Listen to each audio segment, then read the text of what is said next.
Assalamualaikum warahmatullahi wabarakatuh. Sampurasunun, sampurasun. Wargi-wargi baraya pecinta dongeng Sunda anu di bana be ayana boh nu caketna boh nu tebihna kumaha dararamang.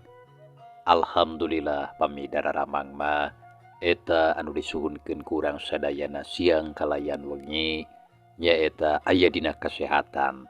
Disehatkeun dohirna, disehatkeun batina. Amin ya Allah ya robbal alamin. Urang ngadongeng deui mitra, urang nuluykeun hanca carita anu katunda masih dina judul Utari Nagipati. Anu mana ieu carita teh hasil buah karya tanapi karangan Amburos ti Palihan Bandung. Kasugri kaum dangu. Dina jujutan hanca carita anu katunda.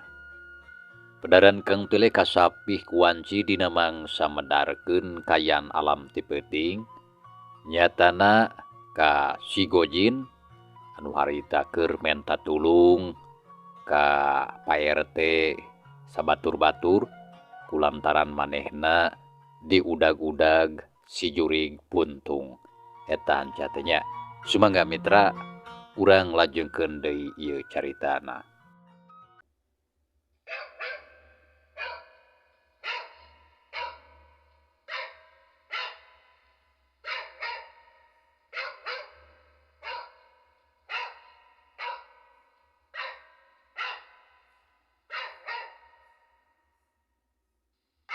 Jang Udin, aya naon?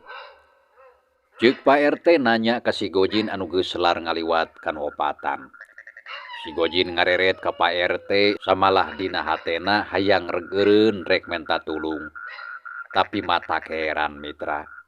Suku si Gojin teh terus ngalengkah lumpat teu bisa dieureunkeun kawas aya anu ngagusur. Nya jadi ukur leungeunna we hungkul anu ulang-ulangan gugupay. Pak RT, tulungan Pak, tulung. Ceuk si Gojin bari terus mangprung lumpat ngajungjung ka belah wetan. Hae nah kunaon ari si Gojin? Koh cenah menta tulung tapi kalah tuluy ngabecir. Mata keran kawas aya anu teu beres ieu mah. Nya bener, aya anu teu beres ieu mah. Hayu urang udag euy. Ceuk Pak RT bari rek lumpat tapi bareng jeung kitu geuleyeung katempo ku sararea aya tangtungan saurang awewe anu make baju rok bodas. Maju ngageuleyeung sareta ngaliwat ka hareupeun. Nya terus sararea ngareret barang breh kabeh oge eueuh anu teu ngaranjug. Da puguh jelas pisan awewe anu ngaliwat awakna ukur saret beuheung. Getihna kaciri ngaberbei maseuhan bajuna. Si jurig buntung kadenge nyikikik seuri. Rai atuh buru punduk Pak RT jeung baturna muriding sakujur awak pating saria kasaparanas tiris. Jurig buntung. Ceuk si Duloh ngagorowok. Jeleng ka tukang bluk nyuuh kana palupuh gardu. Sabab manehna geus apal pisan makhluk anu bieu ngaliwat teh tayalian ti si jurig buntung anu teh heula ngudag-ngudag ka manehna. Jurig. Jurig. Ceuk Pak RT nyaritana teu pararuguh da puguh reuwas awakna ngaleper. Kitu deui Mang Ajat jeung Mang Aceng. Sarua duanana ukur bisa calawak bari molotot sareta tuurna oge nyorocot. Sabot keur kitu cungungung anjing babaung dibarengan ku sora hiukna angin anu ngaguru handaruan.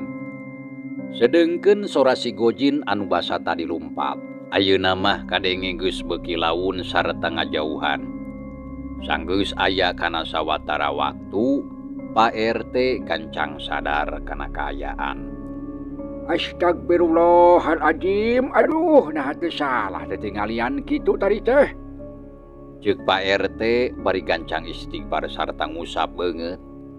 Panonna rutret ka Mang Aceng jeung Mang Ajat anu keur ngajaranteng. Awakna ngadeg-deg. Tapi sanggeus kadenge Pak RT ngomong kitu mah duanana oge jadi sadar deui. Nya kawasna mah titinggalian urang teh teu salah Pak RT. Lamun bieu teh aya jurig buntung anu ngaliwat ka hareupeun urang. Tapi jika nama manehna teh ukur ngudag-udag si Udin. Nya bener Mang Ajat. Jika nyamah kitu si Jurik Buntung teh keur ngudag-ngudag si Udin. Tapi nah bisa kitu. Geus aya deui we pikiraneun teh. Syukuring mah teu kudu dipikiran Pak RT. Bedeng hayu buru urang tuturkeun. Nya terus ka mana inditna. Urang ulah cicingeun lantaran geus pasti si Udin keur butuh bantuan. Hayu gancang urang indit. Ceuk Mang Aceng anu kawilang rada wanian. Harita ngajak nuturkeun si Gojin anu geus jauh diudag ku si Jurik Buntung. Nya kuring satuju. Mending hayu urang tuturkeun, tapi kumaha hari nurutkeun pamikiran Pak RT satuju atawa henteu. Tanya Mang Ajat bari ngareret ka Pak RT anu keur molohok jajantungna ratug. Nya hayu atuh kitu oge da bener memang kudu dituturkeun. Tapi kumaha lamun si Jurik Buntung malik ngudag ka urang? Pak RT rada hariwang. Da puguh sieun si Jurik Buntung jadi ngudag ka maranehna. Cek pangrasa kuring moal Pak RT. Lantaran tadi oge teu ngaganggu geuning ka urang mah. Hayu burukeun mesti kaburu jauh. Nya hayu atuh. Yang dulu kumaha ujang rek milu atawa rek nungguan di dieu. Lamun rek milu hayu, tapi lamun moalnya wayahna bae di dieu nungguan gardu sorangannya. Ceuk Pak RT nanya ka Jang Duloh anu keur nyuuh kana palupuh. Da puguh teu kuat kurasa kasieun. Tapi ari ceulina mah ngadenge kana sakabeh caritaan baturna. Nya teu talangke terus ngorejat hudang parijeng ti pupurubun turun. Nya hayu kuring oge rek milu lah. Lantaran embung ari kudu ngado nungguan gardu sorangan masieun. Hayu atuh kitu mah. Ceuk Mang Aceng bari gap kana batre.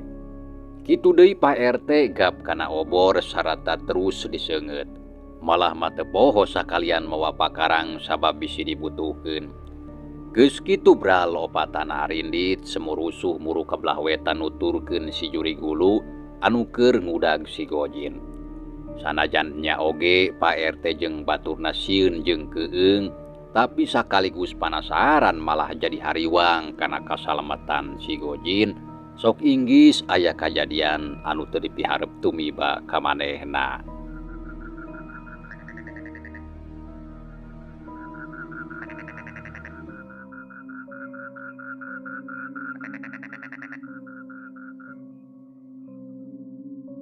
Kasugri kaum dangu.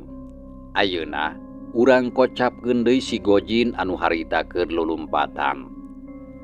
Sacara teu sadar lengkah sukuna terus maju sorangan kawas aya anu ngagusur teu bisa eureun. Nya sanggeus aya kana sawatara waktu leok mengkol ka belah kenca. Beras kategalan anu saterusna lumpat maju ngidul. Teu lila leok mengkol deui ka belah katuhu ko ka pelebah kebon awi anu tempatna paroek jeung harieum. Si Gojin tuluy lumpat eueuh kacape. Terus mangprung maju ngidul. Telila antarana harita gok anjog ka wewengkon talaga anu baheula jadi tempat pangulinan urang lembur. Reg sukuna ngadadak jol ngarandeg sorangan. Nya puguh si Gojin ngerasa heran. Ari aing aya di mana ieu teh? Si Gojin rarat reret bari ngahegat. Neges-neges kayaan didinya da puguh tadi masa jeroning lumpat teu pati sadar ka mana majuna. Lantaran lengkah sukuna kawas didorong ku hiji kakuatan anu teu bisa katingali ku manehna. Bareng jeung kitu, hiuk angin ngegelebug handaruan. Tatangkalan disabudeureun talaga pating pelenoy kawas anu rek runtuh. Cungungung anjing babaung ditemak ku sorak koreak anu pating koceak. Gebeg si Gojin reuas beungeutna pias jajantung ratug teu puguh rasa. Komo barang geus sidik kana kayaan di eta tempat. Si Gojin awakna ngagibrig tur nyorocot beungeutna sepa.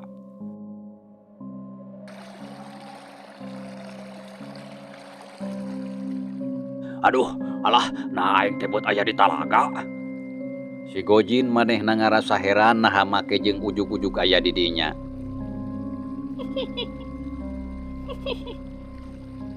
Gojin, teu kudu heran jeung teu kudu ngarasa bingung. Cing sok geura inget-inget piraku si aing geus poho deui ka ieu tempat.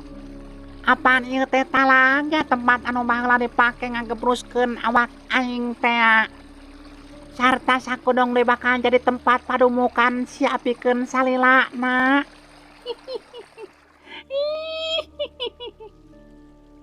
Ceuk si jurig buntung anu ayeuna geus nepi ka dinya sarta ngajanteng tukangeun si Gojin anu keur culang cileung. Ngadenge kitu gileg si Gojin malik ka tukang. Terawakna ngeleper pesang tiis ngorolok masuhan baju panonna molotot ka si jurig buntung anu geus ngabadega teu jauh ti manehna.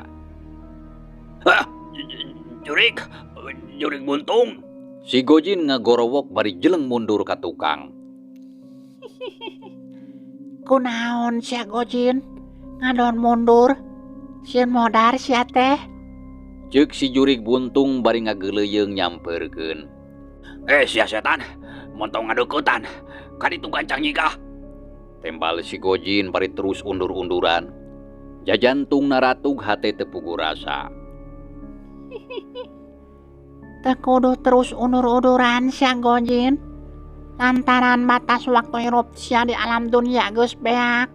Ceuk si jurig buntung bari sakilat narajang. Kadua leungeunna anu kukuna sareukeut teh ngarawel kana beuheung. Seak los. Si Gojin sanajan aya dina kayaan anu matak soak oge madehna masih keneh bisa nyingkahan serangan si jurig buntung. Jeleng luncat ka tukang bari jeung taki-taki. Jurig buntung, nyingkas ya. Montong ngadeuketan ka aing. Lamun teu ngagugus sia ku aing bakal lipodaran. Ceuk si Gojin kituna teh bari jeung ngadeg-deg, tapi ngawani-wani maneh. Dasar manusia balegung sia mah. Piraku make rek modaran ka aing. Apan aing mah geus modar cenah dina caritana oge. Beut kawas bodor si laing mah. Ceuk si jurig buntung nyikikik seuri sorana sebung nyirung bata kukurayeun. Wah sia, sanajan si laing geus modar oge. Lamun wani ngaganggu ka aing mah tangtu bakal dipodaran deui ku aing jadi 2 kali. Ceuk si Gojin ngawalon bari mencerong ka si jurig buntung.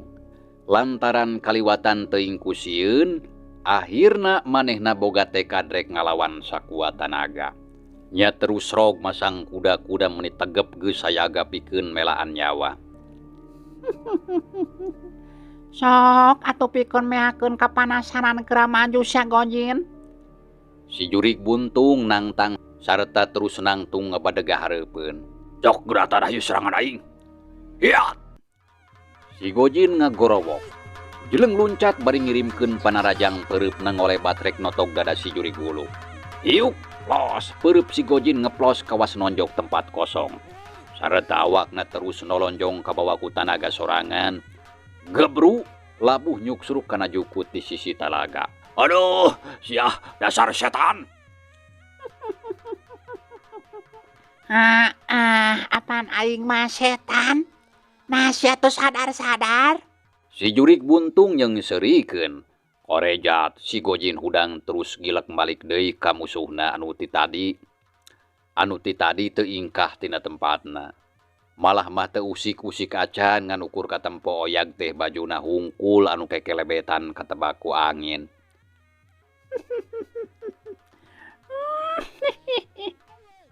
Sameme sia modar sok ancang geura maju deui. Si jurig buntung nyikikik seuri kawas anu bungah nempo pola si Gojin kitu teh.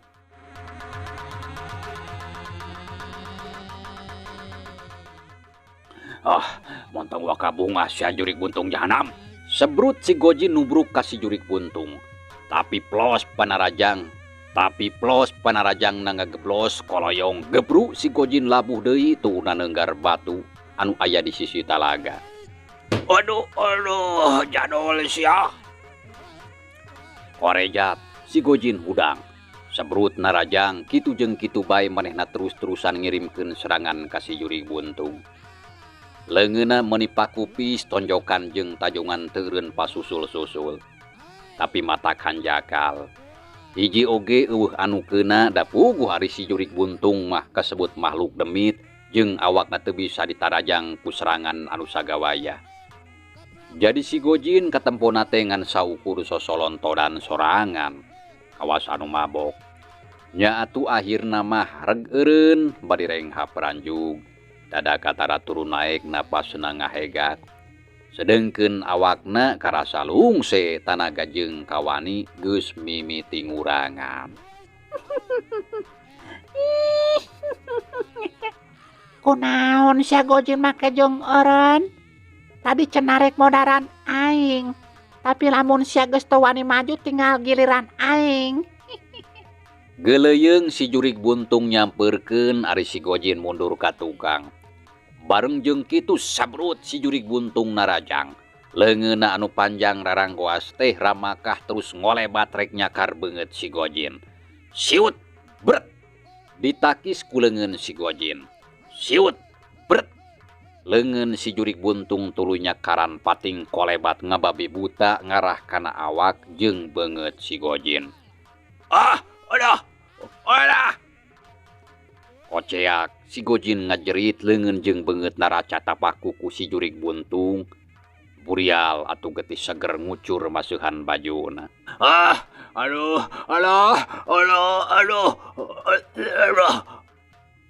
Si Gojin mundur bari kokoceakan. Sareta sakilat balicet malikeun awakna berengbeng lumpat bari jeung gogorobokan. Tapi hanjaka lengkahna teu kebat lantaran si jurig buntung geus jeleg deui hareupeun ngahalangan jalan. Rek kamana sia manusia kurang ajar? Ampun, aduh. Ampun. Si Gojin kadenge menta ampun. Bareng jeung kitu seak. Leungeun katuhu si jurig buntung ngolebat ngerawel kana beuheung. Hiuk gep. Beuheung si Gojin beunang terus diceklan bari dijungjungkeun ka luhur. Katempo meuning ngoleang jiga nu hampang. Sarata sukuna jadi teu napak. Nya puguh atuh si Gojin harita roroesan hayang leupas. Tapi cangkraman leungeun si jurig buntung pageuh pisan. Samalah beuki lila mah beuki pageuh. Si Gojin panonna burial buncelik letah ngelel beungeutna sepada puguh dicekek sareta geus teu boga harepan kana salamat. Modar sia ayeuna masih aing teh Gojin. Ceuk si jurig buntung bari teu leupas nyeklan beuheung si Gojin, kukuna nu lancip jeung sareukeut narancep. Burial getih seger ngucur tina beuheung si Gojin. Bareng jeung kitu Pak RT jeung baturna harita geus aranjog ka wewengkon talaga. Nya puguh opatanana oge reuwas lantaran ngadenge sora si Gojin anu kokoceakan sarta gancang didareuketan. Sanajan aya dina kayaan peuting tapi harita caang ku cahaya bulan jadi teu poek teuing. Komo deui Pak RT jeung baturna tadi mawa obor jeung batre nya kaayaan teh jadi beuki caang. Pak RT aya sora anu kokoceakan. Ceuk si Duloh bari jeung ngadegdeg teu kuat kurasa sieun. Nya bener, sok sorot ku batre euy. Tuh palebah ditu. Ceuk Pak RT bari ngajungjungkeun oborna anu kakalecesan ka tebak angin. Ari Mang Aceng jeung Mang Duloh nyorotkeun batre ka pelebah datangna sora. Nya barang breh opatanana menik calawak. Panonna molotot bari ngeleper lantaran nempo awak si Gojin anu beuheungna keur dicekek ku si jurig buntung. Suku jeung leungeunna katempo roroesan kawasna mah neangan pamuntangan. Jurig buntung. Ceuk si Duloh bari tutunjuk ngomongna teu paruguh da puguh bakat ku soak. Kitu deui Pak RT, Mang Aceng jeung Mang Ajat oge harita ukur calawak bari ngadegdeg. Sukuna karasa leuleus jadi ukur ngajaranteng bari nepokeun. Geus nepi kana waktuna hasil aing ayeuna kudu modar Gojin. Ampun. Aduh, ampun.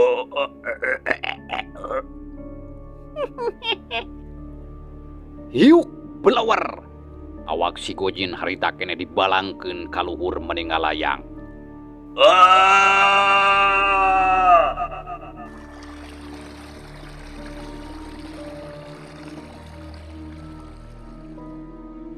Si Gojin ngagero tarik pisan sorana sabulak balik ngandung aweuhan minuhan kasakuliah wewengkon talaga.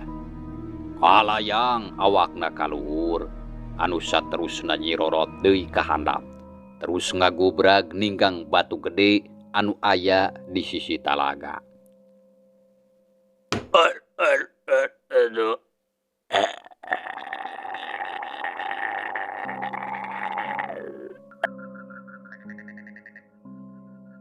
Si Gojin awakna ngagubrag terus kekerjetan bari sesegor. Kawas nama manehna keur ngalaman sakarat. Panonna buncelik letah ngelel getih ngucur tina sirah. Terus ngalei maseuhan batu gede. Teu lila les ngaleupaskeun nyawa dina peuting harita. Alakon kahirupan si Gojin dipungkas nepi kadinya. Lunas ya Gojin ayeuna mah. Aing ngarasa sugema ngan tinggal batur sia anu dua deui. Tapi moal lila maranehna oge tangtu bakal modar kuleungeun aing. Ceuk si jurik buntung bari nyikikik seuri ciciri hilan kawas anu kacida bunga. Malah kituna teh bari ngabadeganyang hareupan awak si Gojin anu geus jadi layon. Geus kitu gilek malih ka tukang. Geleyeung maju nyampeurkeun ka pelebahan wopatan. Terus nangtung hareupeun pisan. Nempo makhluk anu sarupa kitu. Nempo makhluk anu sarupa kitu ngadeuketan. Pak RT jeung baturna geus teu bisa cacarita. Opatana ukur bisa calawak bari ngagibrig. Bujurna rame prat-pret-prot antukna. Sakabehna ngedeprek sukuna karasa leuleus. Teu lila antarana les si jurik buntung teh ngiles terus ngaleungit teuing ka mana. Da teu puguh ngaleosna. Jep kayaan di bebengkon talaga jadi sim teh. Ari Pak RT jeung baturna anu nyaksian kana lumangsungna eta kajadian keur sajongjongan mah ukur ngaharuleng kawas patung. Bari melong ka palebah urut nangtungna si jurik buntung. Pangacian asa kalabur da puguh bakat ku baluas. Teu lila antarana si Duloh jeung baturna mimiti sadar deui kana dirina. Terus pating rarenghap. Aduh ala astagfirullahaladzim. Nah bener kitu anu bieu kajadian teh. Kuring mabet asa dina pangimpian ieu teh. Ceuk si Duloh bari ngusap beungeut jajantungna teu eureun ratug manimotah. Bener asa dina pangimpian, tapi kawasna mah lain ngimpi. Lantaran anu katampo ku urang teh nyata. Jeung dipiraku ari ngimpi mah da geuning jelas aya buktina. Tuh tempo dina luhur batu aya awak si Udin anu tadi dibalangkeun ka luhur ku si jurik buntung. Hayu gancang urang tingali. Nah hirup keneh kitu. Nyesugan bae masih keneh aya nyawaan. Ceuk Mang Aceng jeung nangtung terus ngadeuketan ka pelebah batu anu aya di sisi talaga. Anu sejena nuturkeun teu dilageus nepi terus atuh dicaangan ku obor. Batre disorotkeun ngarah caang. Barang breh opatana ngalenyap ngarasa keueung. Sararea oge ampir teu percaya kana tetempoana. Sabab jelas turis sidik pisan lamun di dinya aya awak si Gojin anu geus ngajoprak jadi layon. Panonna buncelik letah ngelel beungeut jeung awakna raca tapakuku. Sirahna bejad, getih nguyumbang maseuhan bajuna anu geus rangsak. Astagfirullahaladzim, ya Allah ya Robbi, inna lillahi wa inna ilaihi rojiun. Aduh, geuning nepi kaki ieu kayan awakna Jang Udin teh. Pak RT kacida pisan ngajenghok. Kitu deui baturna anu tiluan.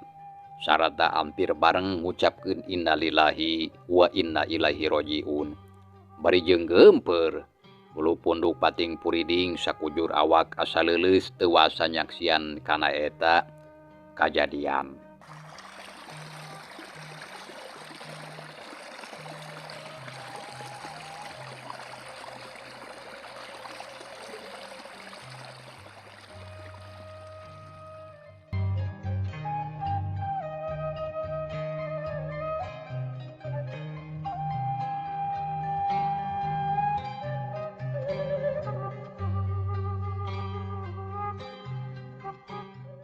Aduh, Jang Udin, nah make jeung kudu ngalaman maot ku cara sarupa kieu.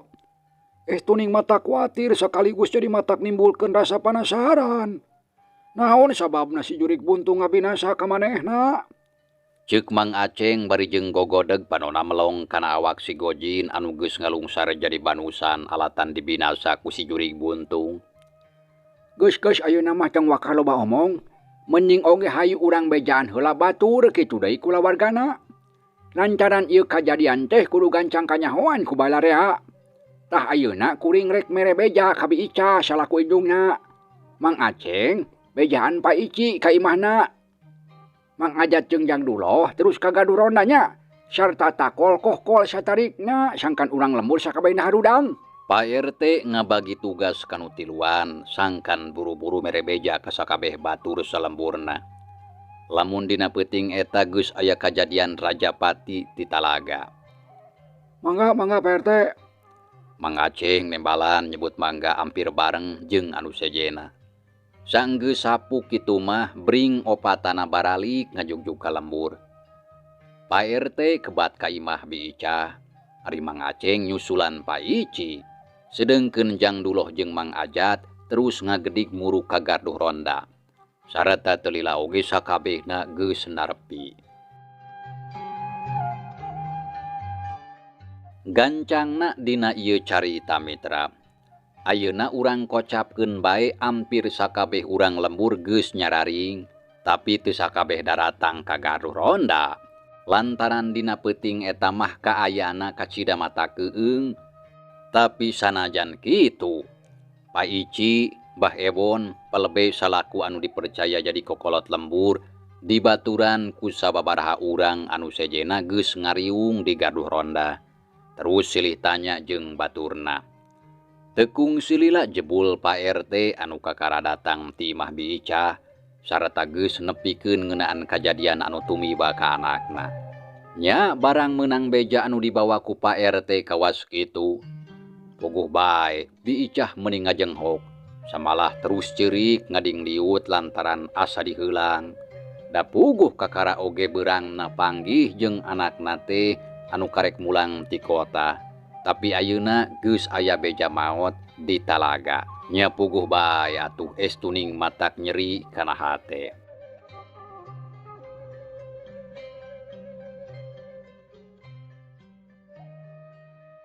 Pak RT aya naon ieu teh?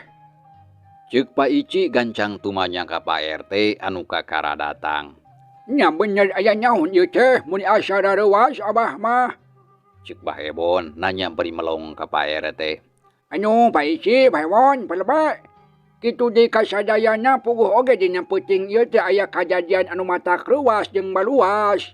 Uluh-ulun aya kajadian naon Pak RT? Da bener mata kreuwas cing sok atuh geura caritakeun, sangkan sakabeh anu araya di dieu bisa gancang ngarti.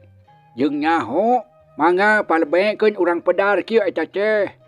Derek-dek Pak RT nyaritakeun kajadian tadi ti mimiti aya di garduh ronda. Nempo si Gojin anu lulumpatan sakabehna diterangkeun da puguh ngarakahar ti ku sararea. Komo dina pelebah nyaritakeun ngeunaan si Gojin anu ayeuna geus maot binasa ku si jurig buntung mah, Mang Aceng, Mang Ajat jeung Jang Duloh oge milu nyarita. Lantaran tiluana nyaraksian kana lumangsungna eta kajadian. Tah kitu kajadian anu kasaksian ku kuring opatan teh. Misi aya anu teu percaya mah hayu bae urang datangan ku sararea ka Talaga. Lantaran layona oge tadi mah masih kene aya dina luhur batu di sisi Talaga. Ceuk Pak RT mere keterangan anu sajalantrahna ka balarea. Puguh atuh sakur urang lembur anu araya di dinya hampir sakabehna oge eueuh anu teu olohok. Lantaran waktunya pialatan mangsa misah mitra, cag ieu carita urang tunda heula, insyaallah kin urang lajengkeun deui. Hatur nuhun kana naon rupi peratosana. Wilujeng kantun. Wassalamualaikum warahmatullahi wabarakatuh.